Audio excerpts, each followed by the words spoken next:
Cam Levins, there's talk on Let's Run. Can Cam Levins win the New York City Marathon? At least I believe it. Yeah, absolutely. It seems like talk a little bit about your training preparation, but looks like from the outside it's gone very well. Yeah. This build's, been good. I haven't had any interruptions or anything. It's definitely been an adjustment, taking on more hills as far as workouts go, and just as far as converting a lot of my easy mileage to more hilly stuff. I run a lot of mileage, so even converting, say half of it is still, a pretty tough adjustment. But I've had lots of time to do that, and it's in a very good place. I'm feeling good about it. And yeah, I've nailed some big workouts, at least as well as I did before Tokyo. So I have no reason to think I'm not very fit. So. And where have you been training for the build-up? I'm still in Portland, Oregon. Yeah. I think I've talked about this before, but I have a pretty good altitude setup just in my house. Like I sleep in an altitude tent, and I have one around my treadmill as well. So I'm able to sort of still get that adaptation while still getting sea level workouts too. Because your wife's got a job in Portland, is that? Yeah, she does. Yeah, she's got a good job in Portland. It's with your college coach, right? So actually, I'm coached by Jim Finlayson, and you might know him as the former beer mile world record holder, but he's a very good marathon coach, obviously, and he's based out of Victoria, so we do everything kind of just long distance. Like, how did that come about? So I reached out to Trent Stellingworth back in the end of 2019, looking to make a coaching change, and he recommended Jim to me. Both of them live in Victoria, are very close, and we just kind of started a trial period at the end of 2019, and it was a really good fit. And he's been very adaptable for what I need, but still sort of sticking strong to his guns and the things that he wants. And it's been a very good balance for what I need. I mean, it seems like you've had a rebirth of your career. Is that too strong of a statement? No, I don't think that's too strong of a statement. Yeah, I've made some very big gains since the Tokyo Olympics. That's one of many turning points in the last couple of years here. But that I think really gave me the kick in the butt that I needed to push myself as far as I could and make adjustments across the board. It seems like when you first got out, Oregon Project, you had some initial success, and then it sort of, what do you think happened after that, sort of the training, and then what are you doing differently now? Well, with regards to marathon training, about as much as you could imagine. It feels like I didn't do really any weight training. I did some exercises and stuff to try and balance myself a bit, but didn't work with any weights coach or anything. You mean now or back then? Sorry, up to like the Tokyo Marathon. Okay. And then, that was sort of the first low-hanging fruit. And then from there, also adjusted to bigger mileage again, getting back up to that weeks of like 170 to 180 miles and beginning to triple again, which I hadn't been doing. Competing to what? Beginning to do triple runs a day, Oh, right. so like 3 runs a day. And we introduced more speed work, doing more like 5K, 10K based work instead of just kind of staying in the marathon, maybe half marathon zone. The double thresholds, I think we've talked about, or at least I've talked to someone on Let's Run about that before. And let's see. Oh yes, introducing the altitude around my treadmill. Still getting that adaptation as well. And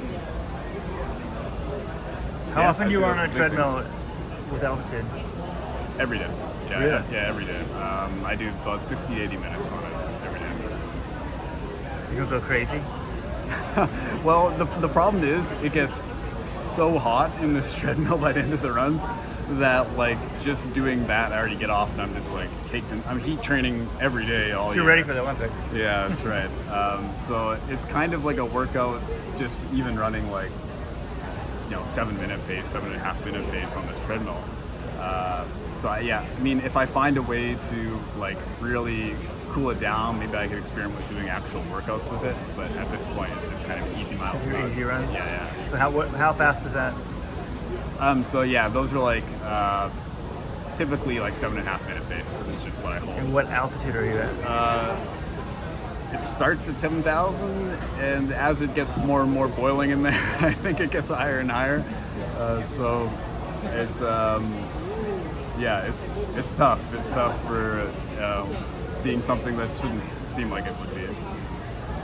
And what about the shoes?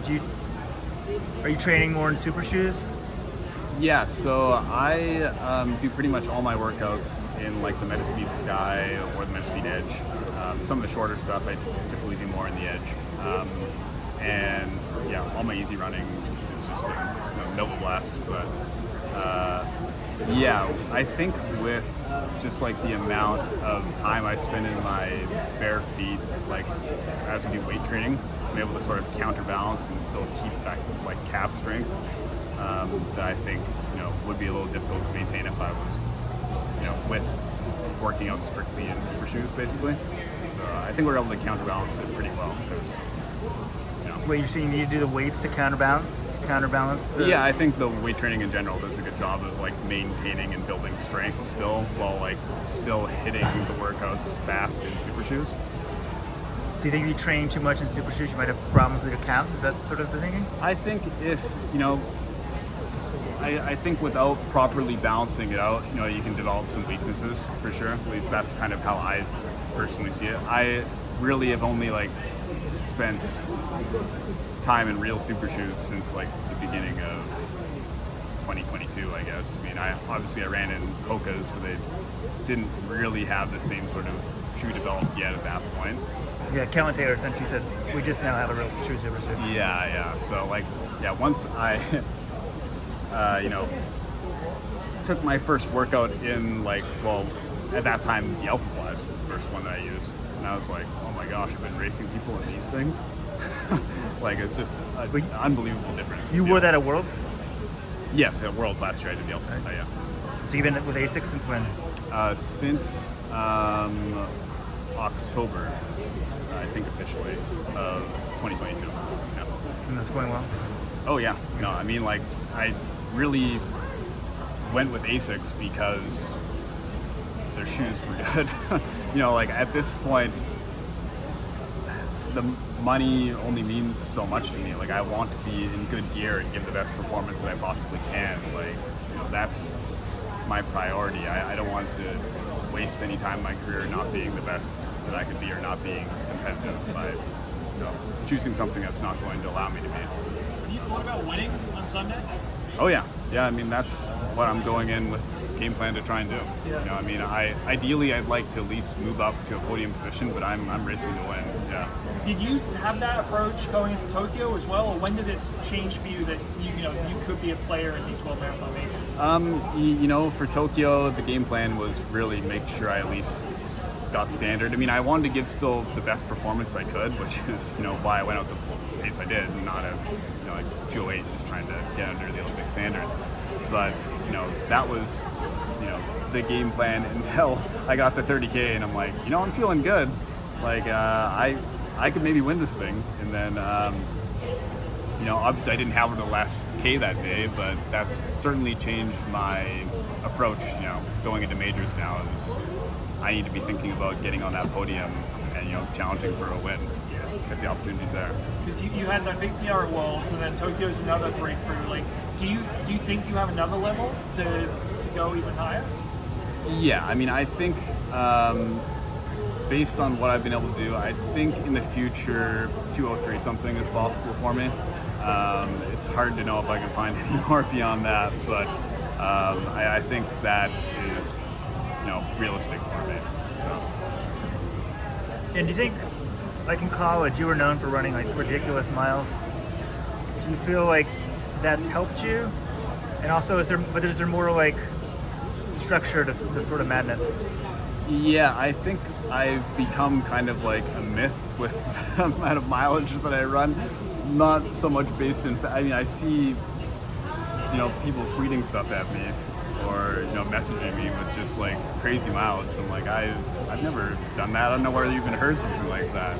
Like running over 200 miles a week. I've never done that in my life, but people seem to think that I hold that all the time. I mean, it's very structured, and I mean, I follow the training structure in the week as best as I can, and it's kind of like whatever mileage I end up at the end of the week is what I end up at. But like, if I am feeling crappy and I need to back off, I do that. Like, I have the confidence that my, base strength and training is there, that I can back off and hit a lower week if I need to, while still, hitting the big weeks is what I do. So set the record straight. What was your mileage at for this build-up? Yeah, I mean, like, I would still say it would be up in the 170 to 180 mile range. Like, I'm not adding it up week to week, but the structure is exactly the same as it was before Eugene. And, before that, I tracked it at least better, like enough to know that those are some of the big weeks. Like, my coach would, like, give me feedback to be like, hey, that was a pretty big week. Like, I added this up and it was like over 180, so you're hitting big mileage. So do you not log do you log it and you just don't count Yes. the mileage, or how does that work? I mean, I just write out the time that I ran the day, and I'm not adding it up at the end of the week or anything. Like, I think that's something that, for me personally, I could get really caught up on if I wanted to, like, really, making sure I'm hitting a certain mileage per week, or like really worrying about that. I know I'm running a crap ton. I don't need to worry about that.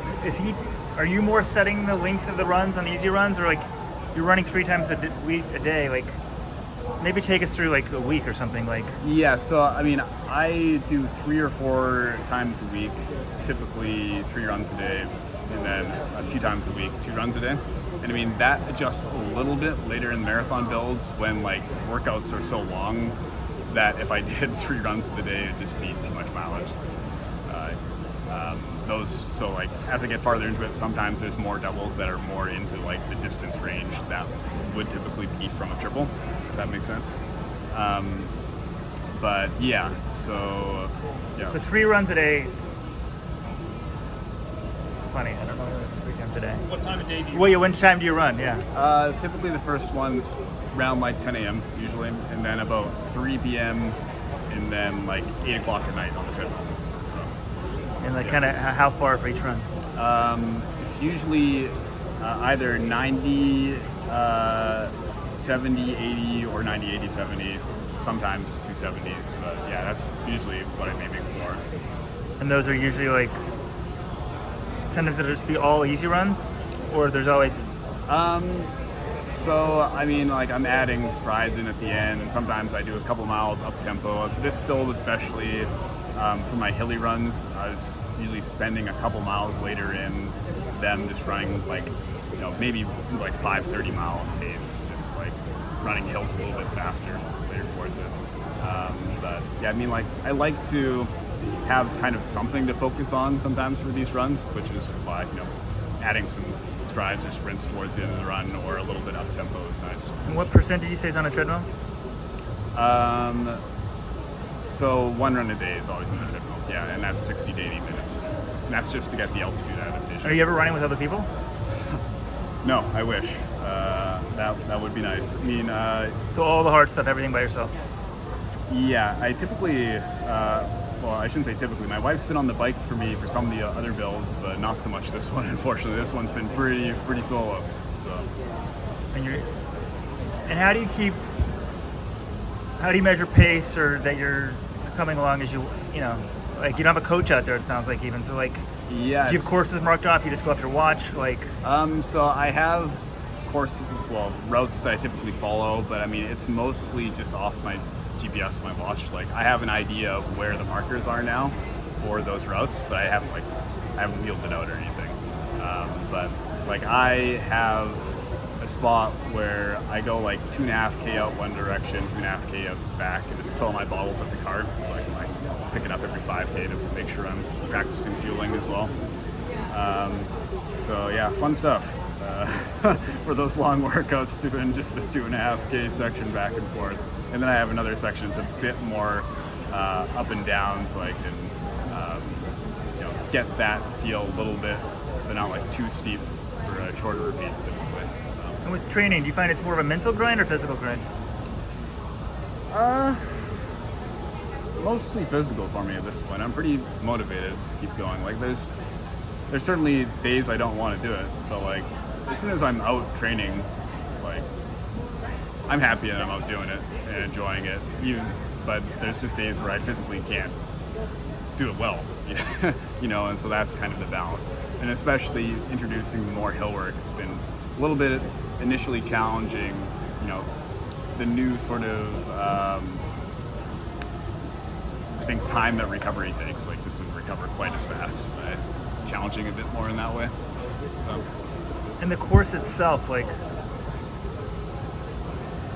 how do you go look at it before the race? Like, so I mean, I'm just going back through old races basically at this point. I mean, I've ran the New York Half previously, so I mean, I've like technically been on sort of parts of the course, but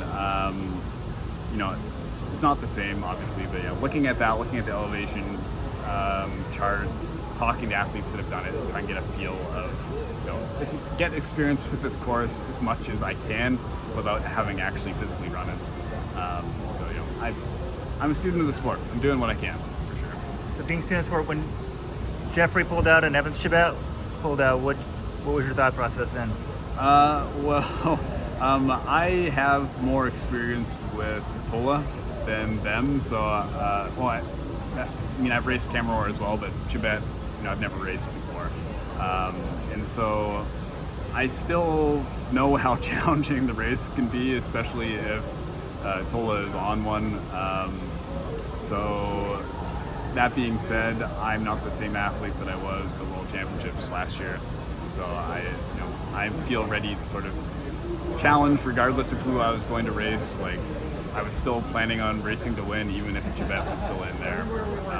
I had beaten Cameron before, so he wasn't an unknown threat to me in that regards. But like for the marathon, it's really like getting to 25 to 30K in, finding out who's still there, and like those are your competitors on the day. Like there's potentially so much inconsistency between like the athletes that have already ran well, people that you don't know about that are just going to show up and have a great race. So yeah, it's like not stressing too much about what names are there, and just knowing that there's going to be people that are competitive at the end of the race, and it's going to be a tough race. You said that you're very motivated. They opened the ceremony saying you have to have a winning mentality or there's no place for you in New York. And you said that you're envisioning yourself, your goal to be on the podium on Sunday after the race? Yeah, I mean, my last couple big marathons, I was, fourth at the World Championships, and I was fifth at the Tokyo Marathon earlier this year. So getting up into a podium position is very important to me. I think that would be a showing of more improvement again. I'm just trying to be the best athlete I can be by the time I get to the Olympics next year.